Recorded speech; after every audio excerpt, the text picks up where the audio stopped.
Hello friends, welcome back to Top Cinemas. இந்த வீடியோவில் நம்ம ஒரு கோத்திக் சைஃபை ஹாரர் படமாக வெளியான பிராங்கென்ஸ்டைன் படம் எப்படி இருக்குன்னு தான் பார்க்க போறோம். மேரி ஷெல்லி எழுதின பிராங்கென்ஸ்டைன் அப்படின்ற நாவலை பேஸ் பண்ணி இந்த படத்தை எடுத்திருக்காங்க. இப்போ இந்த படத்துடைய கதை என்னன்னு பார்த்துடலாம். ஒரு டேனிஷ் கப்பல் பாத்தீங்கன்னா நார்த் போலை நோக்கி பயணம் செஞ்சுட்டு இருக்கும்போது ஆர்டிக் ஐஸ்ல அந்த ஷிப் ட்ராப் ஆகுது.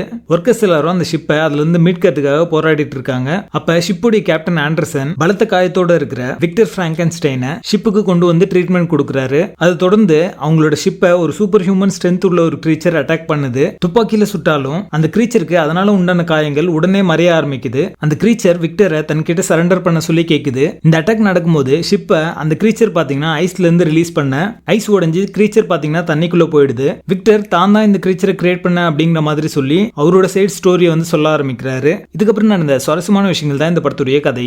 கில்லர்மோ டெல் டோரோ என்னுடைய ஃபேவரட்டான டைரக்டர்ஸ்ல ஒருத்தர். பினாக்கியோ அப்படின்ற ஒரு படத்தை இவர் எடுத்திருப்பாரு. அந்த கதையும் பாத்தீங்கன்னா எல்லாருக்குமே தெரிஞ்ச ஒரு கதையா தான் இருக்கும். இருந்தாலுமே அவரோட விஷன்ல அது பார்க்கிறதுக்கு வந்து புதுசாகவும் ரிஃப்ரெஷிங்காகவும் இருந்துச்சு. அந்த படம் இதே மாதிரி 2022 நெட்ஃபிளிக்ஸ்ல ரிலீஸ் ஆகும்போது நம்ம ரிவ்யூ பண்ணியிருந்தோம். லிங்க் ஐ கார்டுல கொடுக்குறேன், செக் பண்ணி பாருங்க. பினாக்கியோ படத்தை எப்படி இன்ட்ரெஸ்டிங்காகவும் ஆர்டிஸ்டிக்காகவும் சொன்னாரோ அதே மாதிரி நமக்கு ஆல்ரெடி தெரிஞ்ச பிராங்கென்ஸ்டைன் ஸ்டோரியை புதுசாகவும் யூனிக்காவும் வந்து அவர் பிரசன்ட் பண்ணிருக்காரு அவரோட விஷன்ல. அது பார்க்கிறதுக்கு ரொம்ப ரிஃப்ரெஷிங்கா இருக்கு. ஷேப் ஆஃப் வாட்டர் மாதிரியான படங்கள்ல இருக்க மாதிரி இந்த படத்திலும் பாத்தீங்கன்னா வைட் ஆங்கிள் ஷாட்ஸ் நிறைய வந்து வச்சிருப்பாரு. அது எல்லாமே பாத்தீங்கன்னா உங்களுக்கு ஒரு மெஸ்மரைசிங் எக்ஸ்பீரியன்ஸ் தருது அப்படின்னு சொல்லலாம். ஒவ்வொரு ஃப்ரேமையும் நீங்க ஃப்ரீஸ் பண்ணீங்க அப்படின்னா அது ஒரு பெயிண்டிங் மாதிரியே இருக்கும். அலெக்சாண்டர் டெஸ்பால்ட் பாத்தீங்கன்னா இந்த படத்துக்கான ஒரிஜினல் ஸ்கோர் கொடுத்திருக்காரு. நிறைய விஷுவல்ஸ் அவரோட பேக்ரவுண்ட் ஸ்கோர் மூலமாவே எலிவேட் பண்ணி காமிச்சிருக்காரு. ப்ரொடக்ஷன் டிசைன் டாப் நாச்சா பண்ணிருக்காங்க. ஒவ்வொரு ஃப்ரேம்லயும் ஒரு ரிச்னஸ் உங்களால உணர முடியும். ப்ராப்ஸ், செட் பீசஸ், காஸ்டியூம் எல்லாமே பாத்தீங்கன்னா அத்தன்டிக்கா இருக்கும். குறிப்பாக அந்த கிரீச்சருக்கு காஸ்டியூம் போட்டது எல்லாமே பாத்தீங்கன்னா இதுதான் இந்த வருஷத்துல வந்த அதிகபட்ச ப்ராஸ்தட்டிக் மேக்கப் அப்படின்னே சொல்லலாம். அது ரொம்ப அத்தன்டிக்கா செஞ்சிருப்பாங்க. இன்ஃபேக்ட் ஜேக்கப் எரோடி பாத்தீங்கன்னா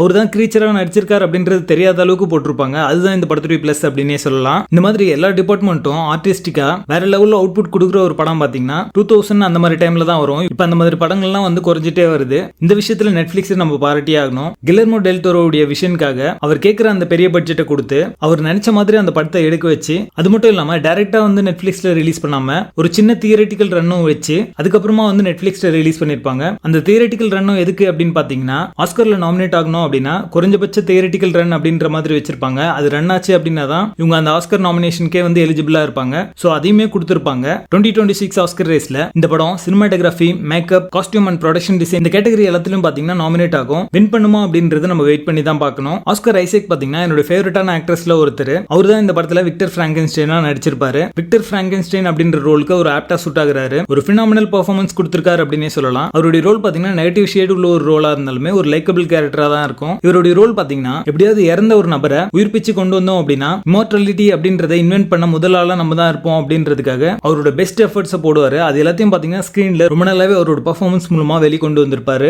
ஜேக்கப் எரோடி பாத்தீங்கன்னா கிரீச்சரா நடிச்சிருக்காரு. அவருடைய கதையை வந்து சொல்ல ஆரம்பிச்சதுக்கு அப்புறம் பாத்தீங்கன்னா பிராங்கென்ஸ்டைன் விட இவரோட கேரக்டர் வந்து நம்மளுக்கு வந்து ரொம்ப நல்லாவே கனெக்ட் ஆயிடும். அவருடைய கேரக்டர் மேல ஒரு சிம்பத்தி அப்படின்றது உருவாகிடும். இவருமே பாத்தீங்கன்னா ஆஸ்கர் ஐசக் மாதிரியே ஒரு பினாமினல் பெர்ஃபார்மன்ஸே கொடுத்திருக்காரு. ஸ்பெஷல் எஃபெக்ட்ஸ் எல்லாமே அத்தன்டிக்கா இருக்கும் பார்க்கிறதுக்கு. பேசிங் ஸ்லோ அண்ட் ஸ்டெடியா ஒரு நல்ல கேரக்டர் ஆர்க் அண்ட் டெவலப்மெண்டோட நகரம். 2025 வெளியான சிறந்த படங்கள்ல இந்த படமும் ஒண்ணு. இது ஒரு டாப் சினிமா, மிஸ் பண்ணாம பாருங்க. படத்துல அடர் கண்டென்ட் அண்ட் கோர் எலிமெண்ட்ஸ்லாம் இருக்கு. சோ ஃபேமிலியோட பார்க்காதீங்க. பிராங்கென்ஸ்டைன் படத்துக்கு எங்களோட ரேட்டிங் 8 out of 10.